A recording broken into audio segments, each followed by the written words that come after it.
Well, a very happy Tuesday, everyone, and thanks so much for joining us today. My name is Sandy Elson, and on behalf of the travel professional community and travelprofessionalnews.com, I want to welcome all of you and thank you for joining us. Today's webinar is being hosted by Travel Planners International. TPI is a sales, marketing, and support agency for new and experienced travel professionals. Savvy, entrepreneurial-minded agents and agency owners partner with TPI for their forward-thinking, profit-generating marketing programs, their savvy social media support, their small business training events and agent community building meetings, and time-saving back office technologies. Our speaker today for TPI is one of my favorites, I admit it, the wonderful Jenn Lee, Vice President of Sales and Marketing. Celebrating just 3 short years in the travel industry, Jenn Lee isn't shy about her obsession for guiding and leading today's entrepreneurial-minded travel advisor community. According to Lee, the travel industry is on the upswing, and this is the moment to remind the world that travel advisors aren't just booking travel, but boosting their bank account. They're building a business. Back in her business consulting days, she and her clients landed spots on Fox Business, Good Morning America, and Shark Tank, as well as numerous national publications like Success Magazine and Entrepreneur. However, what keeps Lee going isn't gaining accolades or being featured on TV. It's about meeting with passionate, hustling, and driven entrepreneurs in the making who just plain get it. Well, that and her bulletproof coffee. Jen's topic today is 5 word swaps that will increase your sales. Before we get started, a reminder that you are all in listen-only mode, but we welcome your questions. You can type in your questions at any time in the question area you see on the right-hand panel of your screen. At the end of the webinar, we'll get to as many questions as we can. Also, at the end of the webinar, Jenn has 2 amazing prizes for 2 lucky prize winners, so stay tuned for that. And you'll know just how amazing these prizes are after you've spent some time listening to Jenn. So let's get started with this wonderful webinar. Welcome, Jenn. Hey, Sandy, thank you. Hi, everybody. I'm actually clapping for you. I don't know if you can hear me. Hello. I can hear you. Oh, good, good, good. Hey, everyone, whether you're listening live or you're listening to a recorded version of this webinar, I'm super excited and welcome. Thanks for taking a little bit of time out of your crazy busy schedule to learn a little bit more about how you can increase your sales. And as Sandy had said during my very long bio and intro, we do need to cut that down, Sandy.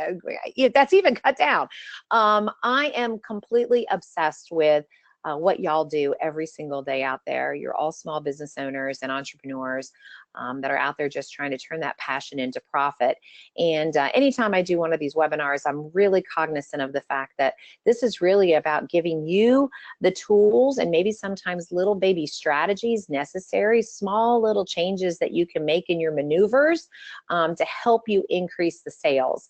I'll never talk about ports of call or, how to close a sale because quite frankly, you can hear that anywhere else. These are some of these insider secrets that I've picked up along the way in my travels and sales. And so I'm excited to share 5 word swaps that literally will increase your sales right away and make you more effective. Sandy, one of the things I find a lot of times is that first off, everybody, y'all do know you are salespeople, right? You have to sell travel. It's not about hardcore closing, but you do have to walk people down a process where you're the leader and they're ready to listen to you. But I think in that process, for people who are not natural salespeople, sometimes they overthink the strategy and they think that it's this very hardcore, have to follow every single step along the way, overcoming objections, features and benefits, building rapport. And while that's all important, sometimes it's the tiny little differences in the way you say things or ask things in that process that'll make the difference. And I've always said the #1 rule in marketing and sales, and write this down, I say it often, people buy on emotion and justify logically. It's really important that you understand this and that this is something that's just part of everything that you do. because people are purchasing, you know, making decisions based on an emotional connection to what that decision will do for them. And then they justify logically the ridiculous amount of money that they're going to spend on it. That's why I hate that word, what is your budget? And we're going to talk about that a little bit later on. But if you can hook them emotionally to what the outcome will be from that purchasing decision, they will find a way to justify it from a logical standpoint. Just ask any girl who's carrying a $1,500 Louis Vuitton bag that's basically one big open hole and two leather straps made out of canvas, myself included. We buy on emotion and justify logically. So it's really important to understand that. That's kind of the basis of so much. But along the way, we have to use our words, right? Because we're not necessarily just selling based on visuals. Words have the most power. There's three things that words really can do.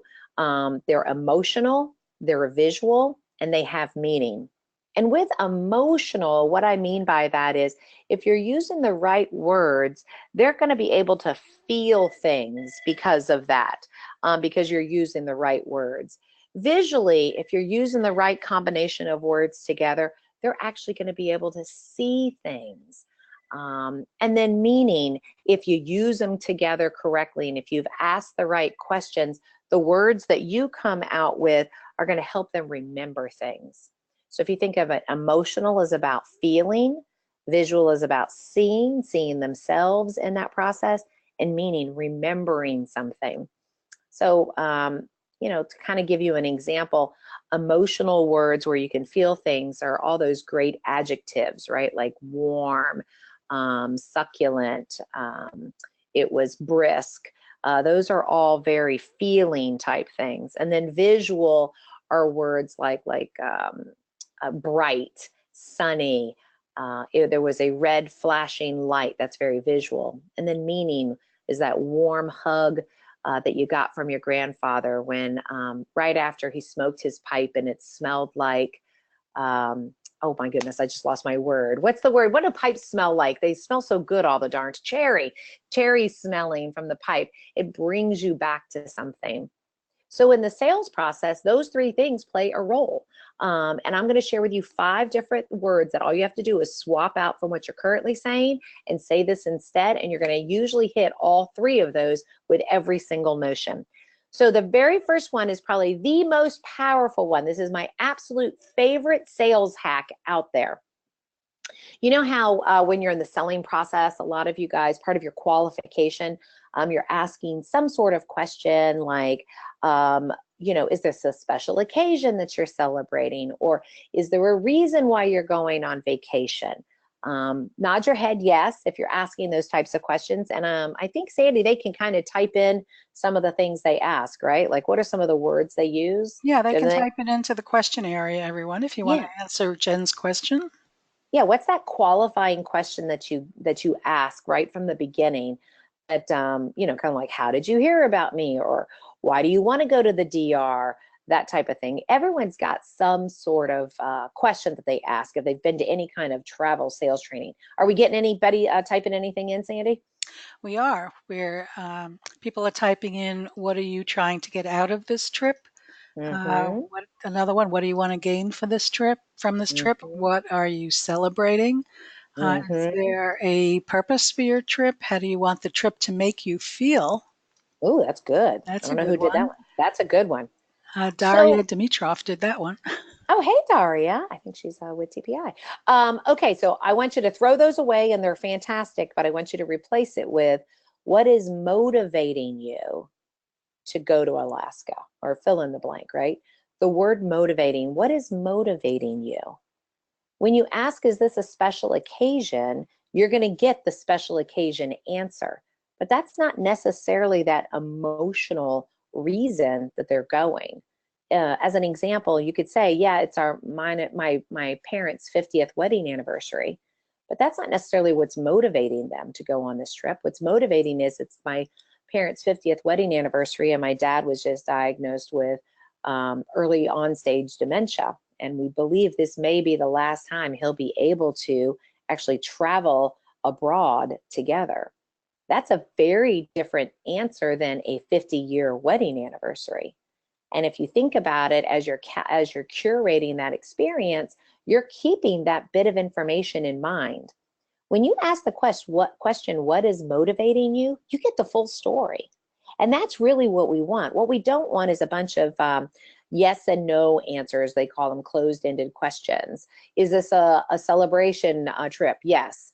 What is the celebration trip? That's open-ended. Is this important to you? Yes, no. You know, can you travel abroad? Yes, no. Do you need to stay in the United States? Yes, no. If you say what is motivating you, you get the full story. And that piece of that bit of information will help you throughout the rest of the sales process as you're curating that experience. You'll be able to go back to it when you go to close and they're kind of hemming and hawing maybe about the price or about the options that you've presented to them. You can always go back. Now listen, I do remember you told me what's motivating you, that this is your parents' 50th wedding anniversary and your dad is in early on-stage dementia. Don't you think a river cruise would probably be better for them? You'll be able to use that to help them make decisions.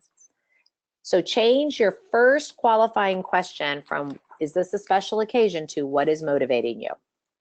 All right, I like to I'm not even going to change the slide because I want to keep it, a surprise, Sandy. So the next one is about budget. How many of you guys, or how do you ask the question about budget? I'd love for you to type in some answers. Most of you guys do something like, is there a budget that you'd like to consider? Is there a top to your budget? Can you give me a range of what you're looking to spend? Y'all type in what kind of questions are you asking, or how are you asking about the budget question? And Sandy, as you see them come in, let me know. Okay, we have, what is your price point? And she says, I hate the word budget. It sounds cheap. What is the max that you want to spend? Have you thought about a budget for this trip? Do you have a budget? What is your budget? All of these are asking about the budget. And then one person says, after qualifying questions, I ask, what is their approximate budget after qualifying them? So good. That's good. Good. These are all great. I'm going to give you something different, though, to use. So let's use this scenario, right? So you've been talking to that same family member or that same that daughter, and she's looking for a 50-year wedding anniversary trip for her mom and dad.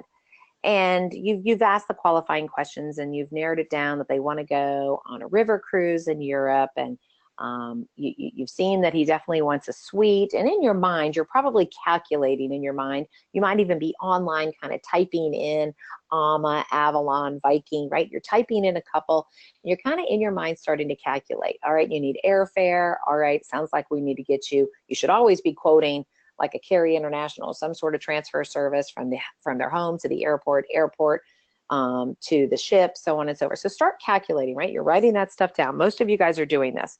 Instead of asking about a budget, keep pulling out what it is that they want to do. And then at the very end, you recap it. All right, so based on what we've talked about, this time frame, coach seats, airfare, so on and so forth, we're looking at around somewhere between $10,000 and $15,000 for this trip. Does that sound about right? Is how you ask. You don't say, is that within your budget? You just kind of recap it. Does that sound about right to you? And here's what's going to happen. One, they're going to drop the phone, or they're going to faint in front of you, and they're going to realize, no, that doesn't sound right. I was thinking this was like a $2,500 trip. Or, yeah, that sounds about right. Or even much to your surprise, really, that's all? Oh my goodness, I was so scared. I thought this was going to be a $30,000 trip. You never ask them, in my opinion, about their money. You curate and craft the experience that they've told you that they want and that you're putting together for them based on what's motivating them and some of the other qualifying questions. When you say, does that sound about right? It helps them save face as well if it doesn't sound right. It also gives them a chance to say, you know what? Emotionally, that word right, you're emotionally telling them, yeah, it's right. So replace the budget word with, does that sound about right? Now, if you're talking to somebody on the phone and they're like, look, I've never traveled abroad before. I have no idea how much this costs. those kinds of questions. Like, look, when you travel, are you a Ritz-Carlton kind of person, or are you more like a Comfort Inn and Suites, right? Ask those types of questions, and they'll get you closer to, am I checking out Viking or am I checking out Talc, right? So you can kind of get yourself into that area with a handful of those questions. But never, ever, ever would I ever ask, what's your budget? What have you budgeted for this? Is there a price point that's more comfortable for you? They don't know the answer to that question 9 times out of 10. And if you just give yourself the opportunity, does that sound about right? You're going to get, again, the full story. Does that sound about right, Sandy? That does sound right. And we did have one agent earlier who said, I don't always ask about budget. I'll try to ask more about what types of places they have stayed before and what types of places they have loved in the past. There you go. And that's correct. And then once you quote the price, you don't need to apologize for it, right?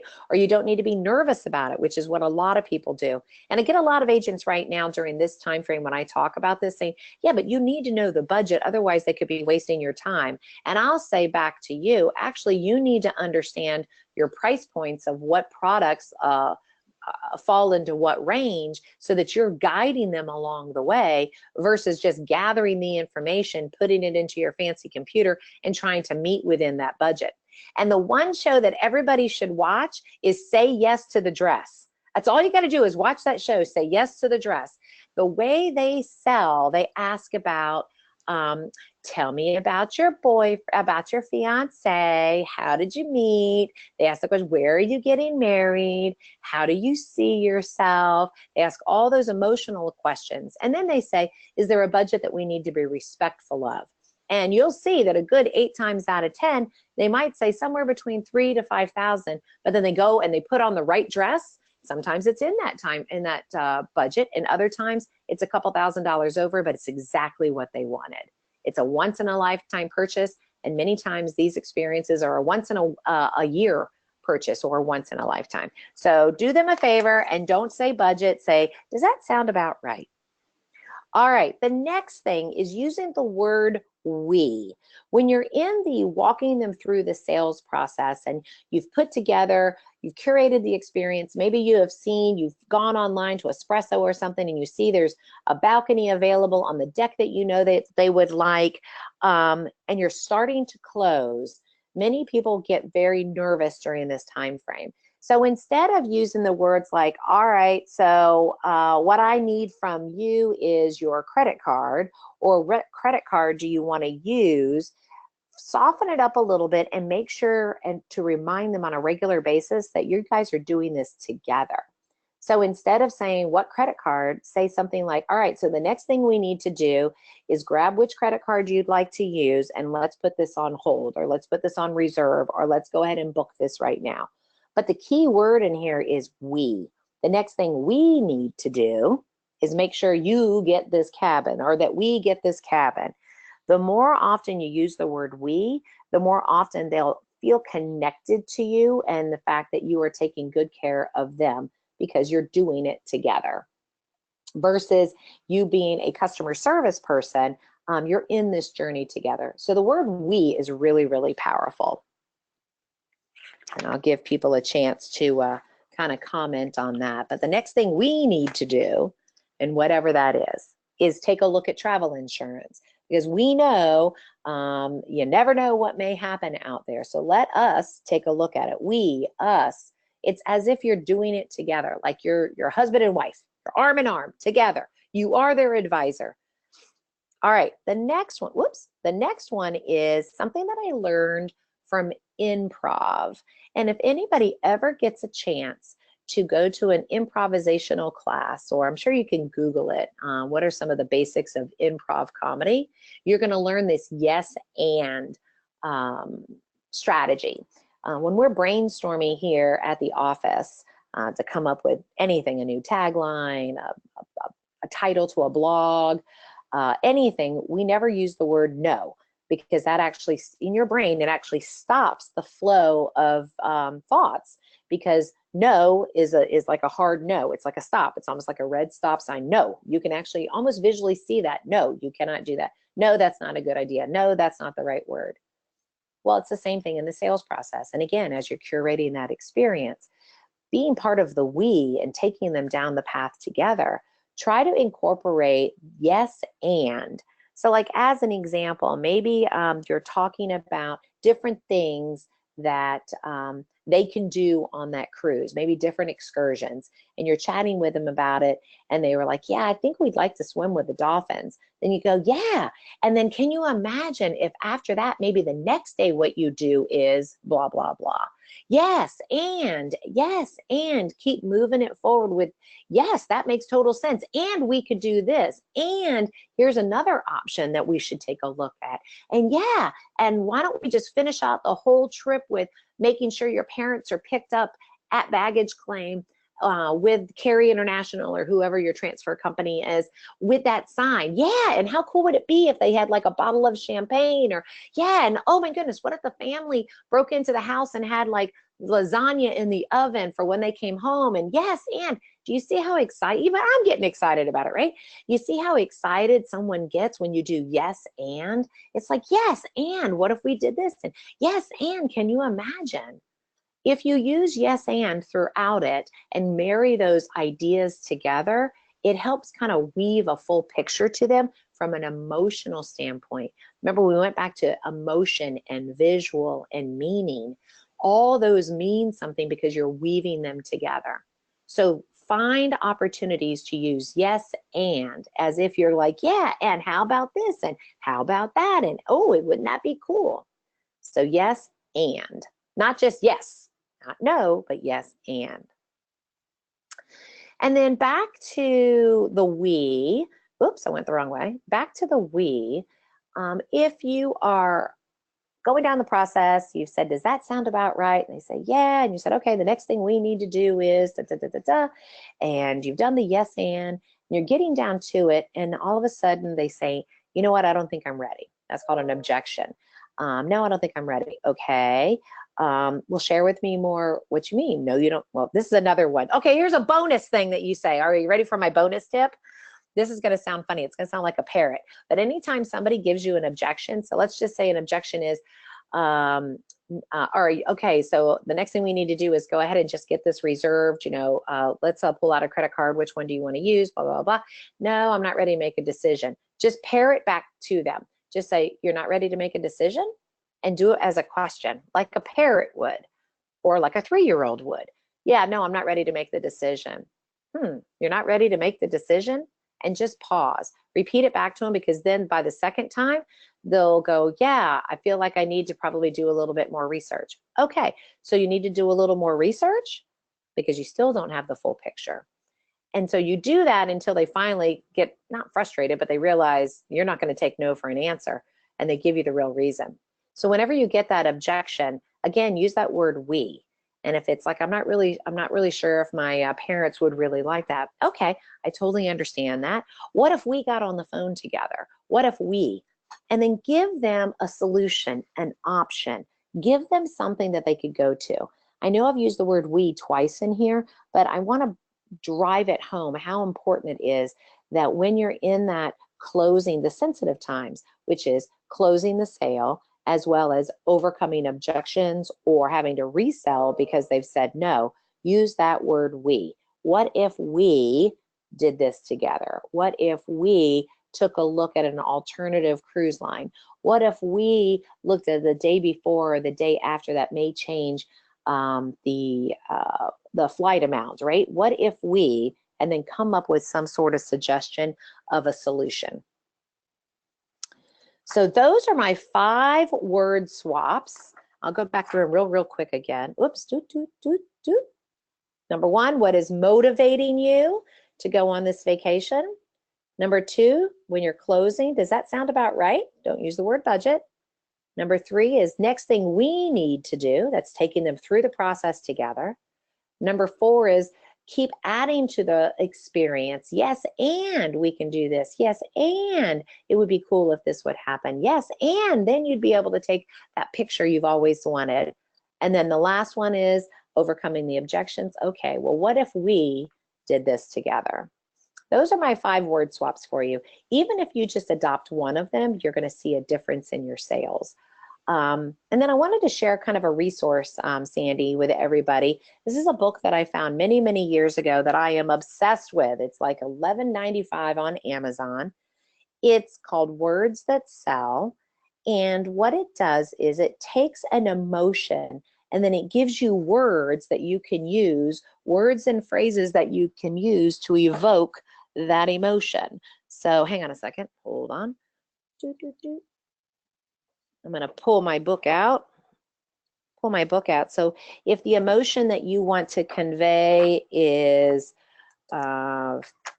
experienced or that you are an expert, some of their options in here would be qualified, skilled, trained, seasoned, proficient, or statements we're thoroughly familiar with, we're totally obsessed with, we advise, we evaluate, well versed in. So it takes all the feelings and emotions that you usually want to convey in your marketing verbiage or in your selling verbiage, and it gives you it gives you words to use. So it's not a thesaurus, but it's words that will convey that emotion.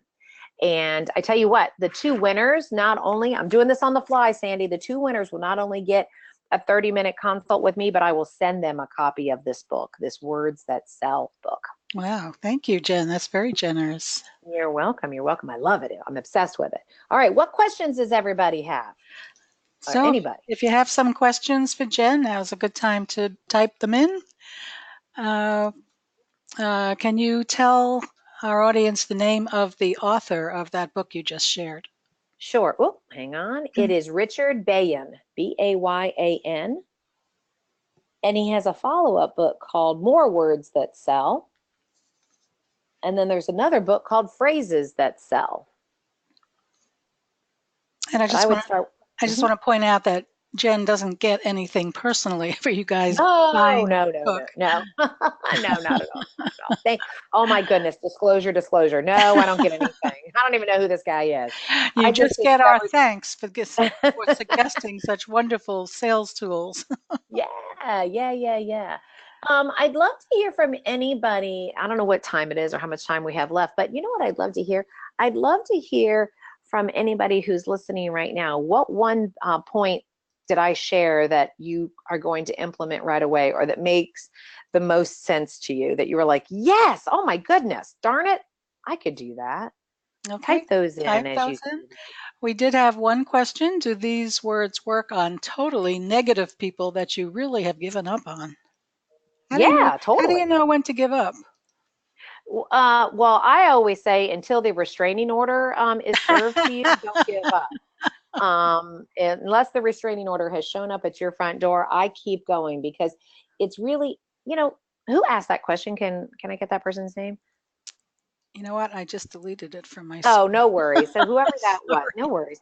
That's okay. You know what it is it goes back to understanding what your real role is in this. Your real role is in advising. That's why we've changed everyone's names to a travel advisor. Advising. And then what good is it to do all that work and then they don't get to enjoy it? If they're a negative Nelly, if they're complaining after the fact, use that we. I use that we quite a bit. All right, well, here's what we need to do. Or you can always validate their feelings. I can certainly understand that you're very upset. I can hear it in your voice. What we need to do together, though, is figure this out. If someone's being just full on mean to you, and just say, I understand you're upset and then I get it, but being mean and harsh right now is not going to help us in this process. When you do we and us and include yourself in it, you're also including them. And now it is no longer adversarial. It's no longer you against them. It is y'all together.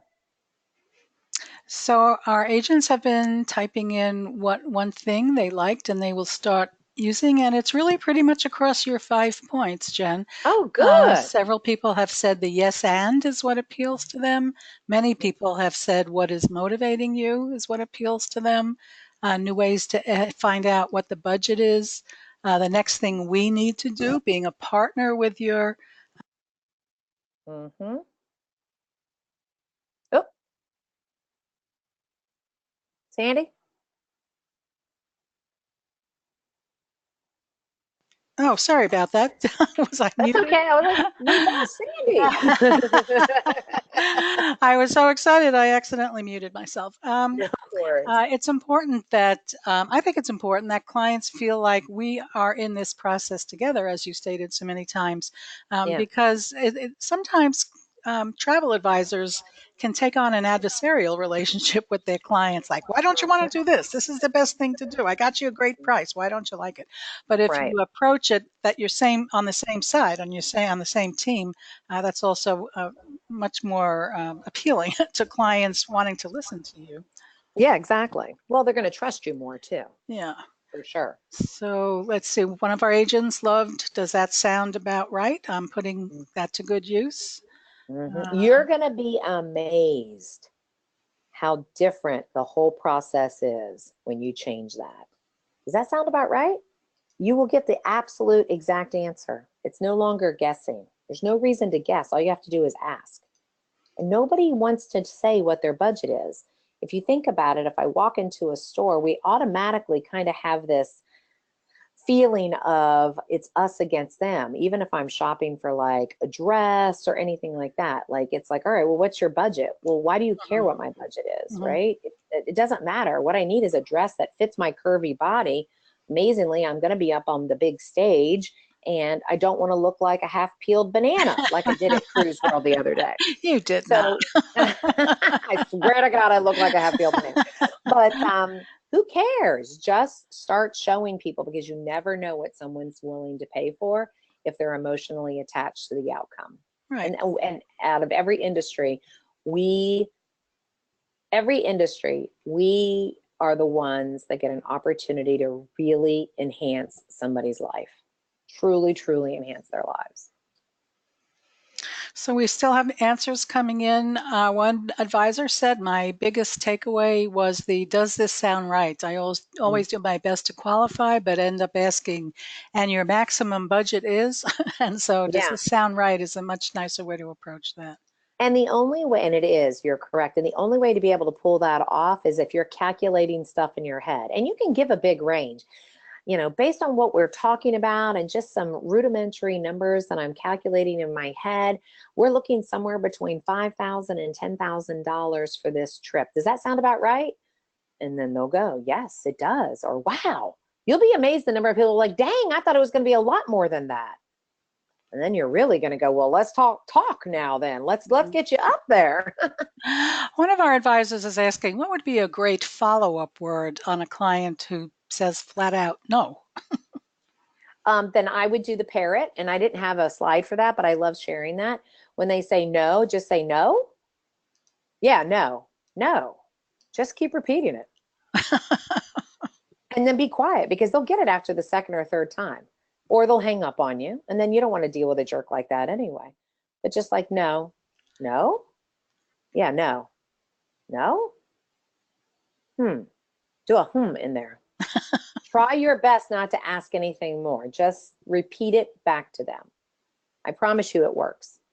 And then maybe by the third time, just say, I don't understand what you mean by that. Let's recap, blah, blah, blah. Can you share with me a little bit more of what the word no means to you? Like, I'm confused. This makes no sense. We just sat there and curated this together. Don't let anybody's word, just parrot it back. You think of the parrot. No?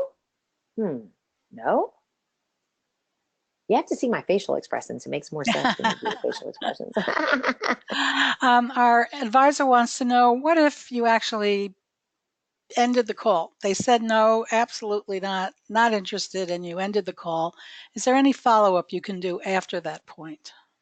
Well, I guess every situation's a little bit different, but if it's somebody who you felt like, you know what, I've crafted something really special for them. I know this will meet their needs. See, a lot of times what happens, I'm going to back up for a second. A lot of times what happens, the reason you get that flat no and the hang up is because you haven't done the work in the beginning, which is to find out what's really motivating them. You've put yourself into a Google search, you've made yourself a Google booking engine, which doesn't have any emotion attached to it. You've got to do the work up front. You got to build that rapport a little bit by asking questions that nobody else has asked them, that shows them by using the word we and us and together. And by showing them that you're in it together, people won't be rude like that to you. It's why people are so brave behind the keyboard. You've heard that courage behind the keyboard because of Facebook and stuff. But if that person was standing right in front of you, they wouldn't be able to be that way. So you have to be able to do that with every word that you use, whether you're talking to them or not, or you're typing it in using little emojis. It's hard to be mean to another human being when you've made yourself human-like and you've made yourself part of the process. Is there follow-up? So let's just say you did all of that. I would maybe a couple of days later, maybe a week later, if you see something that kind of reminds you of that person, I'd probably send them a quick email or maybe just a quick text and say, you know what, I've been scratching my head since we talked on Tuesday, and I'm confused as to what it is that we haven't uncovered together. If you have a second, give me a call. I'd like an opportunity to really keep this experience alive for you. And by that book, Words That Sell, just start reading it a little bit. You'll start finding more emotional words to use when you're speaking. Jen, one of our advisors on this call wants to know if you have any advice for someone who calls who is really a tire kicker, saying he's called 5 other agents as well and just wants a price quote. Yeah, I would probably start with, you've called 5 other agents? I would do that parrot.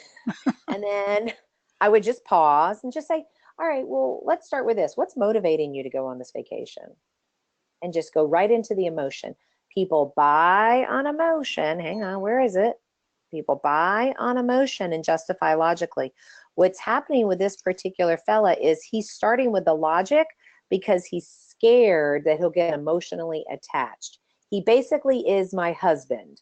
My husband is all about the logic, but quite frankly, the logic is attached to the emotion, and the emotion in this case is, I don't want to get screwed. I don't want to pay too much for something.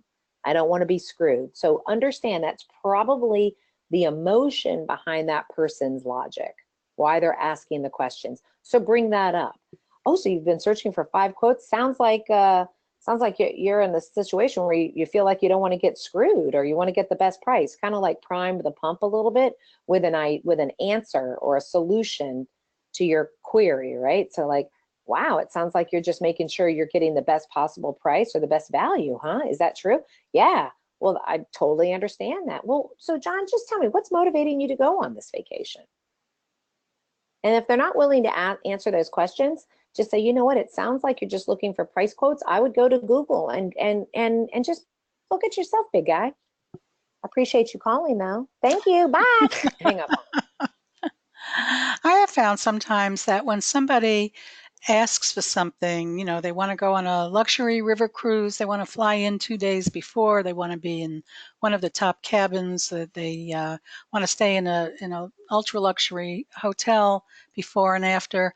It does, not only is it not a good idea to ask the budget, but a lot of times they have no idea what kind of money they're talking about. They And don't you know know what? what these. And sometimes it's offensive. Yeah, exactly. And sometimes if they're really clients in the carriage trade, they don't really care. They want what they want. They want good value for what Yeah. you're going to tell them they're going to pay, but they're not thinking in terms of how much money do I have to pay for this. They're thinking, what will I get in return when I pay whatever it is you advise me to take? Mm-hmm. And one thing that's a really good example, Sandy, and I bet a lot of people listening right now have had that type of thing. They understand they've given you all this information. So right off the bat, they have done what? They have Googled that stuff. They've read a magazine that came into their thing. Maybe they've been on a river cruise before and the supplier sent it to them. Maybe their next door neighbor just came off of one and they told them, here's all the things that you need to do. They've got all this information. You got to find out where they got it. Right? So what's motivating you to go on this? Wow, you're certainly well informed. Share with me what type of research have you done? Share with me how you know all of this so that you can find out, oh, well, yeah, my next door neighbor, she told me to make sure I ask all these questions. This is exactly what I want to do. Well, that's what the next door neighbor wanted. How do you know they don't know if that's what they want. Start from the beginning. All right, this is good information. I'm glad to have it, but let's just start from the beginning. What's motivating you to go on this trip? And then start from the beginning. You're in control. You take control.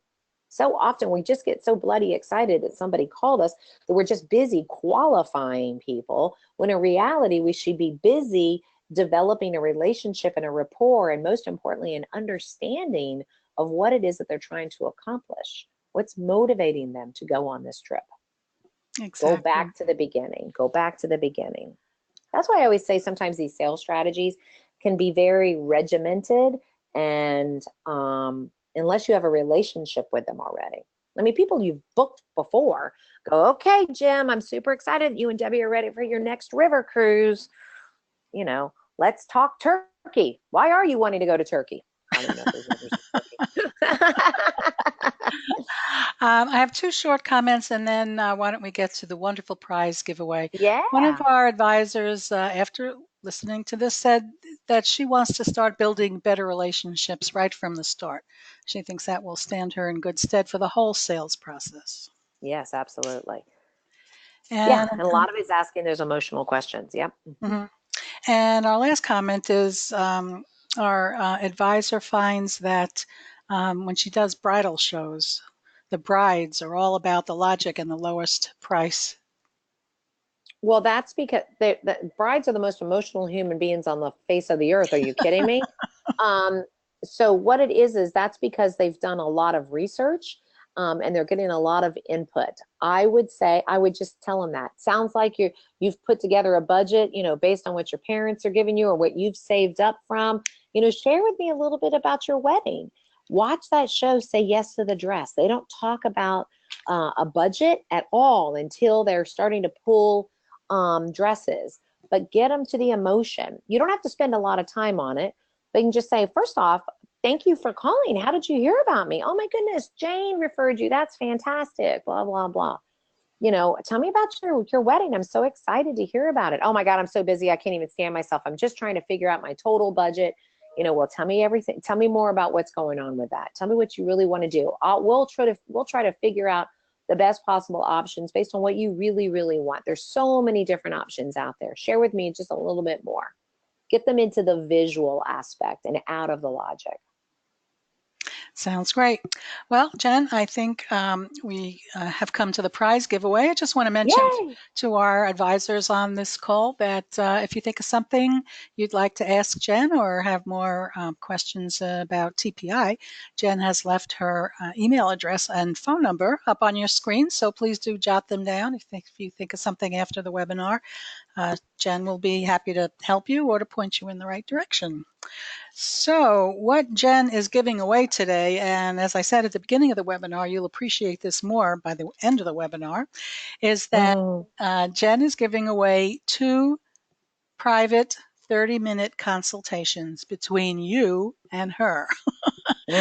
And this is worth a gold mine. As you can see, Jen is filled with information and advice and knowledge, and she has a great way of imparting all of that to you. So the way this is going to work is that Jen is going to ask 2 questions, one at a time, and I will take the 5th correct answer that I see come across my screen for the first question, and that will be the winner of the first 30-minute consultation, and then we'll repeat it a second time.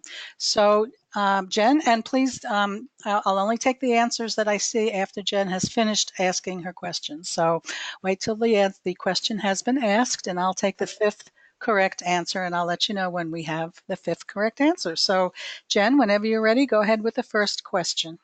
Sure. I mean, the pressure is on. I feel like it's like those radio shows where you're going to call in on the radio station. Okay, complete this sentence. People buy on blank and justify logically. People buy on blank and justify logically. Okay, and the answers are pouring in. Good, y'all are listening. And we have a winner. Let me just write down the name so we can send your contact information along to Jen after this webinar. And the correct answer was emotion. People buy on emotion and justify logically. And yeah, Jen, you'll be happy to know that every single answer that came in was correct. So, Excellent. yeah. Good job, guys. And our winner is Stephanie Starace, or Starace. I'm sorry, I don't know how to say your last name, but Stephanie, Starace, you are our winner. Woohoo! And congratulations to Stephanie. And we will pass your contact information along to Jen, and she'll get in touch with you and let you know how to set up your fabulous 30-minute private consultation. Now, just give me. And I'm going to send you a book too, Oh, and a Stephanie. book. Stephanie, That's right. You see my email right there on the screen. Send me an email right now with your address, and I'll email you back here in just a little bit. We'll set up our 30-minute time. Fabulous. Okay, we're going to repeat this process. So, Jen, we're ready for, and I'll take the fifth answer that comes in after Jen finishes asking her question. So, we're ready for question number 2. All right. So, what is the more powerful word to use when asking about the why behind taking a vacation? Okay, waiting for the fifth correct answer. And again, we have many correct. They're all correct. Wow, Jen, you are amazing. Ah, please, it's them, not me. I said it 4,000 times. I hope they got it. I think so. The answer is motivating or motivation. And let me write down the winner. And the winner of this 30-minute session with Jenn Lee is Ricky Bradley. So congratulations, Ricky. You can also get in touch with Jen to give her your address for the book and to set up the consultation. And we'll also be passing this along so that she can get in touch with you in case you can't get in touch with her. Absolutely. So this has been wonderful. Our host today has been TPI, and our wonderful speaker, as always, has been Jenn Lee, Vice President and of Sales and Marketing. Jen, thank you. We can tell everybody was listening and writing things down. Total Excellent. engagement. So we really appreciate it. So thank you so much. You're welcome. Thank you, guys. Go out there and make really big things happen. We believe in you. We do. And I'll add my thank you to everyone on this call for taking time out of your day to be with us today. I really appreciate it. And so does Jen. And we will see you next time. Have a great day. Bye, everybody.